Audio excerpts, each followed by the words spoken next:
حسین شہنشاہ حسین شاہ حسین شاہ حسین شہنشاہ حسین شاہ حسین شاہ حسین شہنشاہ حسین۔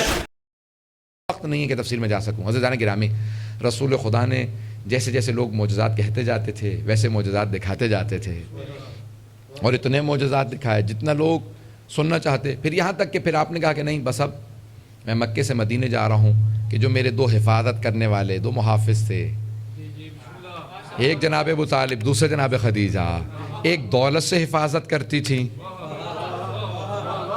اور دوسرے اپنے قبیلے کی سرداری سے حفاظت کرتے تھے۔ دولت سے کیسے حفاظت ہوتی ہے؟ جو بھی کسی مسلمان مقروض کو لے کے آتا تھا نا، کہا کہ یا رسول خدا مجھے فلاں قریش کے سردار نے یا فلاں مشرک نے بہت مارا، کہا کیوں؟ کہا میں مقروض ہوں۔ تو جناب خدیجہ فوراً آواز دیتی، یا رسول خدا وہ میرا مقروض ہے، اسے کہیں میں اس کا قرضہ معاف کروں گی، اس کا قرضہ معاف کر دیں۔ جناب خدیجہ عزیزان گرامی جب شادی ہوئی نا رسول خدا سے تو ملکۃ العرب تھی، عرب کی سب سے مالدار خاتون تھی، ملکۃ العرب۔ اور جب دنیا سے جا رہی تھی تو پیغمبر اسلام کی زوجہ نے سوال کیا نا کہ آپ کو خدیجہ اتنی یاد کیوں آتی ہیں؟ کہا وہ اس وقت مجھ پہ ایمان لائی جب کوئی ایمان نہیں لا رہا تھا، اس نے اس وقت اپنی دولت مجھ پہ قربان کی جب سب دامن چرا رہے تھے، اور وہ اس وقت مجھے اس نے اولاد دی جب سب مجھے ابتر کہہ رہے تھے۔ کہا جانتے ہو کہ جب خدیجہ کا وصال ہو رہا تھا نا، وہ جانتی تھی کہ میری شریعت میں وصیت پہ عمل کرنا واجب ہے، تو اس نے کہا یا رسول خدا، بلکہ اپنی بیٹی فاطمہ سے کہا فاطمہ اپنے بابا سے کہہ دو میری وصیت ہے مجھے میری پوشاک میں دفنا دیں۔ کہا جانتے ہو کیوں اس نے وصیت کی تھی؟ جانتی تھی کہ شیب ابی طالب میں پابندی ہے، کفن لانے کی اجازت نہیں ہے۔ اس نے کہا کہ یا رسول خدا مجھے میری پوشاک میں دفنا دیجیے گا، کیونکہ کفن پہ پابندی تھی۔ کہ خدیجہ نے سب کچھ قربان کر دیا، اور پھر بھی آخری وقت میں پوچھ رہی تھی یا رسول خدا آپ مجھ سے راضی ہیں؟ پتہ نہیں توجہ ہے یا نہیں۔ اتنی قربانیوں کے بعد یا رسول اللہ فاطمہ ذرا اپنے بابا سے سوال کرو مجھ سے راضی ہیں؟ تو اب پیغمبر اسلام کہہ رہے ہیں، کہا کہ فاطمہ اپنی ماں سے کہہ دو میں راضی، میرا پروردگار راضی ہے۔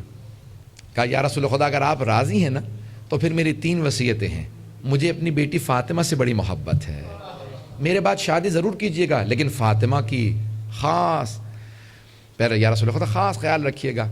کہا کہ خدیجہ ایسی وصیت کی ضرورت نہیں۔ کہا یا رسول خدا میں آپ کے ذریعے آپ کی امت کو وصیت کر رہی ہے۔ کہا اور کیا وصیت ہے؟ کہا یا رسول خدا مجھے اسی پوشاک میں دفنا دیجئے گا، اور یا رسول خدا مجھے اسی شیب ابی طالب میں دفنا دیجئے گا، میں جانتی ہوں آپ باہر نہیں جا سکتے۔ اللہ اکبر، کتنا جناب رسول خدا کا خیال ہے جناب خدیجہ کو۔ اب سمجھ میں آتا ہے کہ رسول خدا کے محل کے ساتھ کیوں پروردگار نے محل بنوایا۔ کتنی قربانیاں عزیزان گرامی، اتنی قربانیوں کے باوجود یہ نہیں کہتی کہ میں نے اتنا احسان کیا، محسن اسلام ہے، لیکن کسی مقام پہ پیغمبر اسلام سے اظہار نہیں کرتی کہ میں نے اتنا احسان کیا۔ عزیزان گرامی تقاضا یہی ہوتا ہے کہ انسان کبھی احسان نہ جتلائے، بلکہ ہمیشہ توقع یہ رکھے جس کی عظمت زیادہ ہو وہ قبول کر لے۔ تو اب جناب خدیجہ جانتی ہیں نا عزیزان گرامی، لوگ کہتے ہیں کہ پیغمبر اسلام نہیں جانتے تھے، ہم کہتے ہیں کہ جناب خدیجہ بھی جانتے تھے۔